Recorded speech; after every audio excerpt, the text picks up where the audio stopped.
आप सभी का बहुत बहुत नमस्कार। आपका धन्यवाद जो आज आप यहाँ एक शॉर्ट नोटिस में इस प्रेस वार्ता के लिए आए हैं और विलंब के लिए थोड़ा क्षमा प्रार्थी हैं हम। बंधुगण, विलंब इसलिए हुआ क्योंकि गोवा में जो अभी गोवा जिला परिषद के पंचायत के गोवा जिला पंचायत के जो काउंटिंग चल रही थी उसे हम ऑब्जर्व कर रहे थे और लगभग अब नतीजे निकल चुके हैं। आपको लग रहा होगा गोवा के पंचायत के विषय में आज भारतीय जनता पार्टी दिल्ली से प्रेस कॉन्फ्रेंस क्यों कर रही है।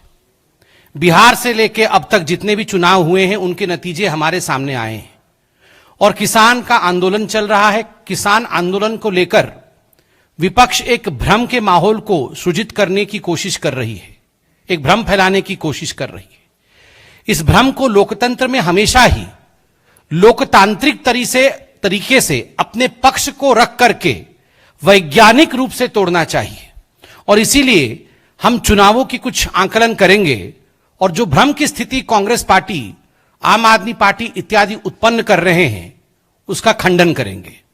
गोवा में अभी जो नतीजे आए हैं 48 सीट्स पर जिला पंचायत के चुनाव हुए हैं, उसमें हम लगभग 27 सीट पे अब जीत चुके हैं और 31 सीट की ओर बढ़ रहे हैं। एक तरह से अपने आप हम गोवा में अपने दम पर बहुमत के आंकड़े को पार कर चुके हैं। वही कांग्रेस पार्टी अब जब मैं आया था नतीजों के साथ मात्र 3 सीट पर थी, आगे चल रही थी 3 सीट पर।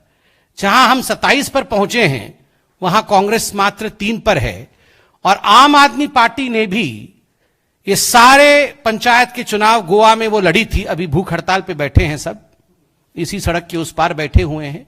नतीजे जान नहीं पा रहे होंगे तो मैं बताना चाहूंगा, आदरणीय अरविंद केजरीवाल जी, वहां आप सभी सीटों पर लड़े थे और अभी जब मैं आया तो 0 पे आम आदमी पार्टी बढ़त बनाई हुई थी, अर्थात 0 पर थी। तो ये गोवा के जिला पंचायत के नतीजे हैं।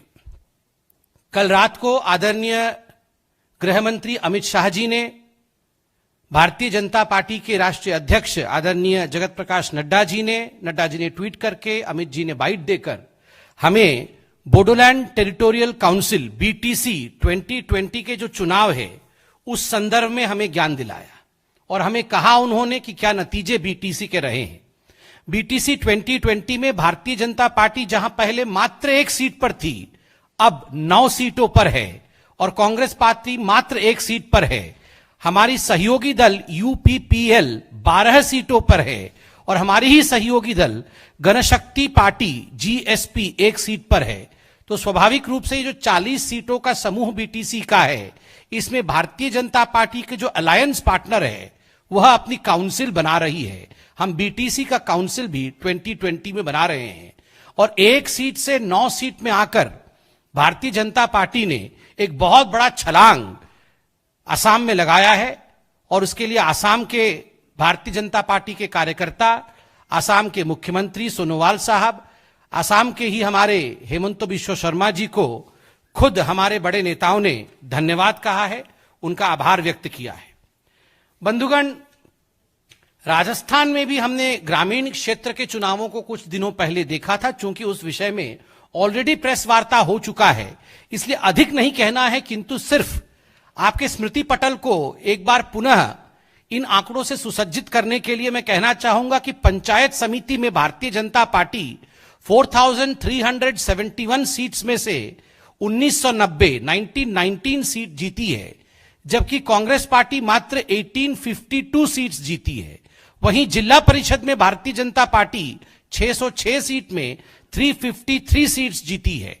जिला प्रमुख जो बनाया जाता है उसमें भारतीय जनता पार्टी 21 में से 21 जिला प्रमुख बना रही है और ब्लॉक पंचायत में भारतीय जनता पार्टी 222 में से 93 सीट्स जीती है। आप अगर राजस्थान का इतिहास देखेंगे, समानतः आपको देखने को मिलेगा कि प्रायः जो पार्टी सरकार में होती है राजस्थान में, जिला और पंचायत स्तर के चुनावों में जीत उसी का होता है, ग्रामीण क्षेत्र में जीत उसी की होती है।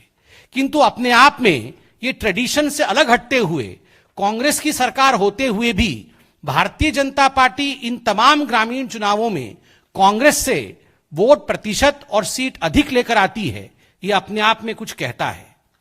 बंधुगण, चाहे वो ग्रेटर हैदराबाद का इलेक्शन हो, जो म्युनिसिपल कॉर्पोरेशन ग्रेटर हैदराबाद का इलेक्शन हमने देखा था, जिसमें दुब्बक के चुनाव के पश्चात भारतीय जनता पार्टी ने एक बड़ा छलांग लगाया, या चाहे Arunachal Pradesh local body election हो, 22 तारीख को, आने वाले 22 तारीख को, 22 दिसंबर को Arunachal Pradesh local body election है। मगर आज भारतीय जनता पार्टी को यह बताते हुए अत्यंत हर्ष और आनंद हो रहा है कि जो जिला परिषद मेंबर्स हैं, 240 पोस्ट हैं, उसमें 96 पोस्ट हम अनअपोज्ड ऑलरेडी जीत चुके हैं। 96 आउट ऑफ 240, कॉन्टेस्ट ही नहीं हो रहा है, कांग्रेस वहां है ही नहीं। ठीक उसी प्रकार ग्राम पंचायत मेंबर जीपीएम की जो चुनाव अरुणाचल प्रदेश में होने वाली है, उसमें से 5410 सीट, 8290 सीटों में हम ऑलरेडी जीत चुके हैं बिना कॉन्टेस्ट के। और जो 20 सीटें कॉर्पोरेटर्स की होती हैं, ईटानगर म्युनिसिपल कॉर्पोरेशन का, उसमें unopposed 5 seat Bharatiya Janata party जीत चुकी है। तो एक तरह से बहुमत अनअपोज्ड ही हम हासिल कर चुके हैं अरुणाचल प्रदेश में। लक्षद्वीप ऑटोनोमस हिल डेवलपमेंट काउंसिल के भी जो 2020 के रिजल्ट रहे, उसमें 15 सीटों के साथ, 26 सीट है, 15 सीटों के साथ भारतीय जनता पार्टी आगे रही। आपको लग रहा होगा इतनी सारे मैंने सीटों को यहां क्यों गिनवाया, इतने राज्यों को हम क्यों यहां पर परिलक्षित कर रहे हैं, आपका भ्रमण इतने राज्यों के चुनावी नतीजों में क्यों करवा रहे हैं। बंधुगण, मुख्यतः विषय यह है कि हर कोई जानता है कि गांव, गरीब, किसान और मजदूर ये इस देश का रीढ़ की हड्डी है, मेरुदंड है इस देश का। The spine of this country is formed by the poor of this country. The spine of this country is formed by the farmers of this country. And when we speak about these results, जब हम इन परिणामों के बारे में बात करते हैं, ये परिणाम संभव नहीं है यदि किसान हमारे साथ नहीं है। बिहार में यदि मोदी जी की जीत हुई, अगर हैदराबाद में मोदी जी की जीत हुई, गोवा में अभी मोदी जी जीते हैं, अगर ग्रामीण राजस्थान में मोदी जी की जीत हुई, लक्षद्वीप, लेह लद्दाख में मोदी जी की जीत हुई, मणिपुर से लेकर कच्छ तक 12 राज्यों में जहां हमने बाइपोल लड़ा, वहां मोदी जी की जीत हुई, तो वो इस कारण से हुई क्योंकि किसान आज हमारे साथ खड़ा है, गरीब और मजदूर हमारे साथ खड़ा है। बंधुगण, 4 मुद्दों को लेकर भारतीय जनता पार्टी को और खास करके हमारे लोकप्रिय प्रधानमंत्री मोदी जी को घेरने की कोशिश कांग्रेस पार्टी, विशेषतः कांग्रेस पार्टी ने किया है। ये 4 मुद्दे कौन से थे? कोरोना का मुद्दा, राहुल गांधी कहते थे मैंने तो बहुत पहले बता दिया था, फिर भी कोरोना का मैनेजमेंट नहीं हो पाया। कोरोना के मुद्दे को लेकर घेरने की कोशिश की गई। एक वैश्विक आर्थिक संकट पूरे विश्व पे कोरोना के कारण रहा, भारत को भी उसी वैश्विक संकट, जो आर्थिक संकट था, उसको लेकर मोदी जी को घेरने की चेष्टा कांग्रेस पार्टी और आम आदमी पार्टी इत्यादि ने किया। प्रवासी मजदूरों को लेकर जिस प्रकार से हमें घेरने की कोशिश की गई, बिहार में एक मुख्य मुद्दा प्रवासी मजदूरों के पलायन और उनके सहूलियतों को लेकर बनाया गया। और अब कृषि सुधार बिलों को लेकर एक भ्रमजाल बनाने की कोशिश ये जो कांग्रेस है और ये जो विपक्ष की पार्टियां हैं वो कर रही हैं। मगर आज मैं गर्व के साथ कहना चाहूंगा, और ये देश के लिए बहुत ही सुखद समाचार है कि इन 4 विषयों को लेकर जिस प्रकार से देश के यशस्वी प्रधानमंत्री, लोकप्रिय प्रधानमंत्री, परिश्रमी प्रधानमंत्री नरेंद्र मोदी जी ने अपना अथक परिश्रम किया है। जो कोरोना को लेकर भ्रम फैलाया गया और मोदी जी ने जो कोविड मैनेजमेंट किया, ये कोविड मैनेजमेंट की जीत हुई। और कोरोना को लेकर जो भ्रम राहुल गांधी जी ने फैलाया था, विपक्षियों ने फैलाया था, वो टूटा है। ये नतीजे चुनाव के कहते हैं। आर्थिक संकट पर आत्मनिर्भर भारत की जीत हुई। बिहार की जनता हो चाहे अन्य राज्यों की जनता हो, 12 राज्यों की जनता ने आत्मनिर्भर बनना है, यह मंत्र मोदी जी से सीखा और इसकी जीत हुई है। ठीक उसी प्रकार प्रवासी मजदूरों को लेकर जो भ्रम फैलाया जा रहा था, उसमें भी 80 करोड़ गरीबों तक 8 महीनों तक लगातार अनाज पहुंचाने का काम, और जिस प्रकार ग्रामीण रोजगार योजना के माध्यम से गरीबों को गांव में, मजदूरों को गांव में, प्रवासी मजदूरों को अपने ही घर के निकट काम देने का काम मोदी जी ने किया, उसकी जीत इन चुनाव के नतीजों में गूंजते हैं। और ये जो कृषि सुधार बिल आए हैं, जो कानून अब ये कृषि सुधार बिल कानून में परिणत हुए हैं, जब से ये नोटिफाई हुए हैं, जितने भी चुनाव हुए हैं, आप देखेंगे उन सभी चुनाव में भारतीय जनता पार्टी की जीत हुई है। यह चिल्ला चिल्ला कर कहती है कि गांव, गरीब और किसान मोदी जी के साथ खड़ा है, क्योंकि मोदी जी गांव, गरीब और किसान के सच्चे साथी हैं। राहुल गांधी जी किसानों को लेकर भ्रम फैलाने के लिए बार बार ट्वीट कर रहे हैं, झूठी बातें बता रहे हैं। राहुल जी कितना समझते हैं किसानी को? हां, माना उनके जीजा जी किसान हैं, मगर वो कितना समझते हैं किसानी को? ये अंदर की बात है, मैं आज आपको बता रहा हूं। जब उनसे पहली बार बताया गया कि रबी का खरीफ का क्रॉप हो गया है, रबी आने वाला है, तो जानते हैं वो क्या समझते हैं? वो रबी और खरीफ को भारतीय जनता पार्टी का कार्यकर्ता समझते हैं। उन्हें तो ये पता भी नहीं कि ये फसलों का नाम है। रबी और खरीफ फसलों का नाम है, ये राहुल गांधी नहीं जानते हैं। जिनको इसकी समझ नहीं है वो किसानों को बरगलाने चले हैं, वो अन्नदाता को बरगलाएंगे। संभव नहीं होगा। किसानों की लड़ाई मात्र के रूप में प्रयोग किया जा रहा है। दरअसल ये लड़ाई आप देखिएगा, राजनीतिक गुटों के बीच की लड़ाई हो गई।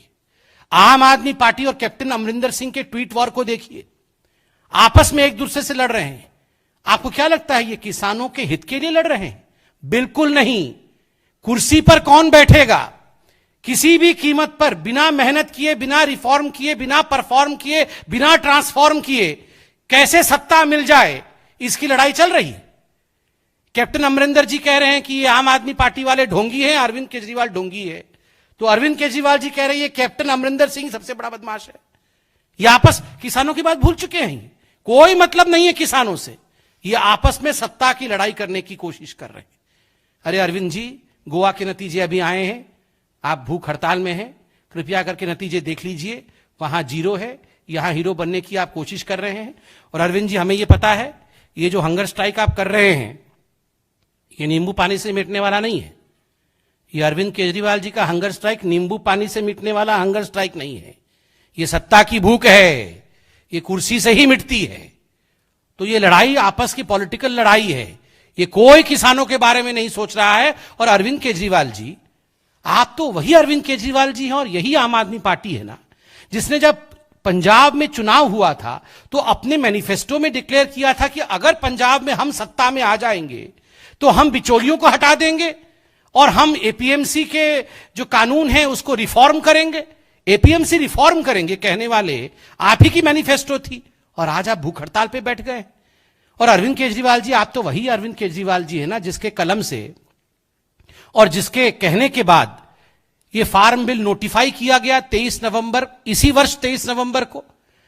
ये फार्म बिल नोटिफाई करके, फार्म बिल को यहां कानून बना के दिल्ली में फिर जाके भूख हड़ताल में बैठना, वो ठीक उसी प्रकार है जैसे ये कांग्रेस वाले, याद है ना, छोले भटूरे खा के जाके भूख हड़ताल में बैठे थे, वो पकड़ में आ गए थे।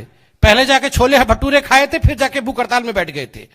ठीक उसी प्रकार बिल को पहले नोटिफाई कर दिया है, नोटिफाई करने के बाद, मैनिफेस्टो में डालने के बाद कि हम ये सब परिवर्तन करेंगे, अब जाके भूख हड़ताल में बैठे हैं। तो आपको क्या लगता है ये किसानों की भलाई के लिए कर रहे हैं? कदाचित नहीं। ये सब अपनी अपनी भलाई के लिए अपनी डफली, अपना राग अलापने में लगे हुए हैं। अगर किसानों की भलाई इस देश में वास्तविक रूप से कोई चाहता है तो वो नरेंद्र मोदी जी हैं, और इसी कारण से रिफॉर्म, परफॉर्म और ट्रांसफॉर्म के मंत्र से आगे बढ़ रहे हैं। और जो चुनावी नतीजे देश के कोने कोने में आ रहे हैं वो इसी बात की तरफ इंगित करती है, इशारा करती है कि in democracy they who perform for people are the ones who win. जो लोगों के लिए काम करते हैं, जो लोगों के साथ खड़े होते हैं, वही जीतते हैं। बहुत बहुत धन्यवाद। कोई सवाल हो तो अवश्य पूछे। देखिए, बंगाल में भारतीय जनता पार्टी 200 से अधिक सीट लेके जीतेगी, ये भारतीय जनता पार्टी के राष्ट्रीय अध्यक्ष जगत प्रकाश नड्डा जी, अमित शाह जी और जो हमारे वहां के मुख्य नेता हैं, उन्होंने बार बार इसका ऐलान किया है। पूरे विश्वास के साथ आज हम कह सकते हैं कि जो दिवंगत आत्माएं भारतीय जनता पार्टी की कार्यकर्ता थे, 130 कार्यकर्ता मारे गए, कल भी सैकत बवाल मारा गया है। हम शपथ लेते हैं कि हम तब तक आराम से नहीं बैठेंगे जब तक लोकतंत्र की जीत भाजपा माने लोकतंत्र बंगाल में। जब तक लोकतंत्र की जीत बंगाल में नहीं होगा, तब तक भारतीय जनता पार्टी का एक भी कार्यकर्ता शांति से नहीं बैठेगा। हम परिश्रम करेंगे, आप हम पर गोली चलाओ, पत्थर बरसाओ, किंतु हम शांति प्रिय तरीके से चुनाव लड़कर 200 से अधिक सीटों पर जीत दर्ज करेंगे। देखिए, जहां तक किसान आंदोलन और किसानों की सरकार के साथ बातचीत का सवाल है, पार्टी के प्रवक्ता के नाते मैं इस पर कोई टिप्पणी इसलिए नहीं करूंगा क्योंकि उस बातचीत के प्रोसेस में हम शामिल नहीं हैं। जो बातचीत हो रही है उसको लेकर माननीय तोमर साहब, जो हमारे एग्रीकल्चर मिनिस्टर हैं, वो खुद आप लोगों को ब्रीफ करते हैं। मगर एक रवैया जो हमारी पार्टी की सरकार में केंद्र में देखने को मिला है कि अन्नदाता जो हमारा भगवान है, उसको लेकर हमारी पार्टी धीर स्थिर गंभीर है। अर्थात हम बिल्कुल पेशेंस के साथ, धीरज के साथ, गंभीरता के साथ इन विषयों से डील कर रहे हैं और हम बिल्कुल चाहते हैं कि हमारे अन्नदाता हमेशा खुश रहें, इसलिए बातचीत चल रही है। देखिए, यही लोकतंत्र की सुंदरता है। यदि भ्रम की स्थिति ऑपोजिशन पार्टीज अपने सत्ता लोलुपता में करते हैं, अपने फायदे के लिए करते हैं, तो जो सत्तारूढ़ पार्टी है उसका यह दायित्व है, उसको यही करना चाहिए, लोगों को समझाना, सत्य को जनपद तक ले जाना, सत्य को चौपाल तक ले जाना, सत्य को किसान के देवड़ी तक ले जाना। और भारतीय जनता पार्टी सदैव इसी प्रकार का कार्य करती है। दीनदयाल जी के समय से लेकर नरेंद्र मोदी जी के समय तक घर घर तक सत्य को पहुंचाना, प्रत्येक कार्यकर्ता हमारा इन सत्यों को लेकर जनता और किसानों तक जाएगा। Yes madam. देखिए, बहुत दुखद लगता है, ये पहली बार नहीं है जब ये कम्युनिस्ट हों चाहे कांग्रेस के लोग हों, इस प्रकार से दूसरे आंदोलनों को हाईजैक करने का प्रयास करते हैं। और आज मीडिया का जमाना है। ये जो फोर्थ पिलर डेमोक्रेसी की है, चतुर्थ स्तंभ डेमोक्रेसी का है, वो मेरे सामने खड़ी है, कैमरे लगे हुए हैं। आपके ही चैनल्स में जब सत्य दिखाया जाता है, वो हमें बहुत द्रवित करती है। जिस प्रकार का भाषा मोदी जी के लिए मैंने सुना, अभी कुछ महिलाएं गा रही थी, मुझे लगता है इस प्रकार की भाषा का प्रयोग लोकतंत्र में नहीं होना चाहिए। ठीक उसी प्रकार महात्मा गांधी जी के लिए, चाहे अमेरिका में ही हो, कुछ लोगों ने जिस प्रकार की भाषा का प्रयोग हमारे राष्ट्रपिता महात्मा गांधी जी के लिए किया, वह भी बहुत ही विचलित करने वाली भाषा है। देखिए, हम किसानों का सम्मान करते हैं, मैंने बार बार कहा वो अन्नदाता है, किंतु अगर कुछ लोग इस प्रकार की भाषा का प्रयोग प्रधानमंत्री या राष्ट्रपिता महात्मा गांधी या हमारे देश के लिए करते हैं तो ये उचित नहीं है। देखिए, ये जनता देख रही है, मैं इस पर अधिक टिप्पणी नहीं करना चाहूंगा। और कौन घुसा है, कौन हाईजैक कर रहा है, किस प्रकार की भाषा का प्रयोग किया जा रहा है, किस प्रकार इस पूरे मसले को कुछ राजनीतिक पार्टी अपने राजनीति के लिए प्रयोग कर रही है, ये जनता जनार्दन है। और ये टीवी है, टीवी में आज सब कुछ दिखता है, कौन क्या कर रहा है। इसलिए मुझे लगता है हम अगर ना भी कहें तो जनता बहुत बुद्धिमान है, एक एक शब्द को बड़े गौर से वो सुन रही है और जान रही है, और वो कौन लोग हैं यह भी जानती है। राहुल जी और अरविंद केजरीवाल जी पूरी कोशिश में हैं, किंतु जनता जनार्दन सब जानती है। और आपको मैंने चुनावों के नतीजे कहे, सब जानती है, तभी तो ये चुनावों के नतीजे हैं।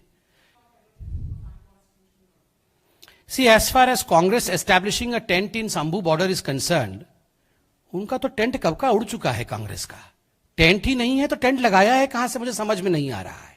ये तो अध्यक्ष नहीं अपना चुन पा रहे हैं। ये जगह जगह टेंट लगा के दूसरे के आंदोलन को अपना आंदोलन बनाने से कांग्रेस पार्टी कोई उभर जाएगी, ऐसा नहीं होने वाला है। आज कांग्रेस पार्टी को आज किसान भी जानता है, मैं सुबह से देख रहा हूं, जितने बड़े कांग्रेस लीडर्स वहां से किसानों को आकृष्ट करने की कोशिश कर रहे हैं, आओ हमारा टेंट है, आओ हमारा भोजन है, उतना ही दूर किसान उनके टेंट और उनके भोजन से भाग रहा है। वो कहते हैं हम तो कांग्रेस के पास ही नहीं जाएंगे। आपने देखा तमाम पॉलिटिकल पार्टीज जिन्होंने कांग्रेस के साथ गठबंधन किया था, आज वो क्या कह रहे हैं? आज वो कह रहे हैं ये कांग्रेस आई नहीं है, ये कांग्रेस पी है, कांग्रेस पनौती। कांग्रेस जिसको छुएगी वो खत्म हो जाएगी। तो ये किसान भी समझ रहे हैं। ये पॉलिटिकल, थोड़े दिन पहले आप याद करिए, कर्नाटक के पूर्व मुख्यमंत्री रो के क्या प्रेस कॉन्फ्रेंस कर रहे थे कि काश मैंने कांग्रेस का स्पर्श नहीं किया होता तो आज मेरे अच्छे दिन होते, मैंने कांग्रेस का स्पर्श कर दिया तो अब क्या हो गया है। तो कांग्रेस की चिंता ना करें, उनका कोई टेंट नहीं है। वो कितनी भी टेंट लगाने की कोशिश करें, कुछ नहीं होने वाला है। मेरा तो सुझाव है कांग्रेस से, ये टेंट लगाना बंद करिए, अपना अध्यक्ष ढूंढिए भविष्य के लिए। देखिए, सुप्रीम कोर्ट का विषय है, पूरा विषय इमरजेंसी का सुप्रीम कोर्ट में गया है, सर्वोच्च न्यायालय है। We all have faith in the Supreme Court. Let's wait for what the Supreme Court speaks on this issue. देखिए, भारतीय जनता पार्टी लोकतंत्र में विश्वास करती है। लोकतंत्र का एक प्रणाली होता है, उसी प्रणाली के सहारे भारतीय जनता पार्टी आगे बढ़ती है। हम कभी भी फासिस्ट पावर्स जो बंगाल में कर रही है उस पर विश्वास नहीं करते हैं। आप बताइए, मैं एक सवाल आपके ऊपर छोड़ के आज जा रहा हूं, जिस प्रकार का व्यवहार पत्थरबाजी करके आदरणीय जगत प्रकाश नड्डा जी के साथ जो व्यवहार किया गया, वो तो बुलेट प्रूफ गाड़ी थी, इस कारण आज नड्डा जी सुरक्षित है। वरना विश्व के सबसे बड़े पॉलिटिकल पार्टी के डेमोक्रेटिकली इलेक्टेड लीडर के साथ इस प्रकार का व्यवहार, अगर यही व्यवहार, ईश्वर ना करे ऐसा कभी हो, अगर यही व्यवहार किसी और पॉलिटिकल पार्टी के अध्यक्ष या अध्यक्षा के साथ हुआ होता तो आज वो न्यूयॉर्क जर्नल क्या है, वॉशिंगटन पोस्ट क्या है, ये सारे ऐसे रो रहे होते जैसे कि भारत से लोकतंत्र ही समाप्त हो गया। ये सारे आज रो रहे होते। अब सब चुप हैं, क्यों? मैं पूछ रहा हूं, ये सिलेक्टिविज्म क्यों है? देखिए, हम लोकतंत्र में विश्वास करते हैं और जैसे कि मैंने कहा, 130 कार्यकर्ता हमारे मार दिए गए हैं, वो 31 हो गया है, कल एक और कार्यकर्ता मारा गया है। 100 कार्यकर्ताओं का तर्पण हमारे राष्ट्रीय अध्यक्ष जेपी नड्डा जी ने खुद अपने हाथों से किया है। क्या यह तरीका होता है लोकतंत्र में? आप याद करिए किस प्रकार से पंचायत के चुनाव के समय 2018 में एक दिन में 31 मौतें हुई थी, लोग जाके नॉमिनेशन तक भर नहीं पाए थे। कोर्ट को इंटरवीन करना पड़ा था और कहा गया था कि आप वर्चुअली नॉमिनेशन भर दीजिए क्योंकि आप घर से बाहर नहीं निकल सकते। यह किस प्रकार का न्याय है? ये क्या लोकतंत्र है बंगाल में आज? One last question madam. देखिए, जहां तक महाराष्ट्र की पुलिस और महाराष्ट्र में जो हो रहा है कुछ चैनलों को लेकर जो हमको देखने को मिला है, ये अपने आप में बहुत चिंताजनक है। क्योंकि जहां तक हम जानते हैं, सुप्रीम कोर्ट ने इस विषय में सुनवाई की है और सुप्रीम कोर्ट ने इस विषय में अपने वर्डिक्ट भी सुनाए हैं और उसमें महाराष्ट्र से बहुत संगीन प्रश्न खुद सुप्रीम कोर्ट ने पूछे हैं। उसके बावजूद फिर इस प्रकार का व्यवहार करना, क्या यह न्याय सम्मत है? हमें नहीं लगता यह न्याय सम्मत है। यह सुप्रीम कोर्ट के वर्डिक्ट की अवमानना है और ऐसा किसी भी सरकार को नहीं करना चाहिए। बहुत बहुत धन्यवाद।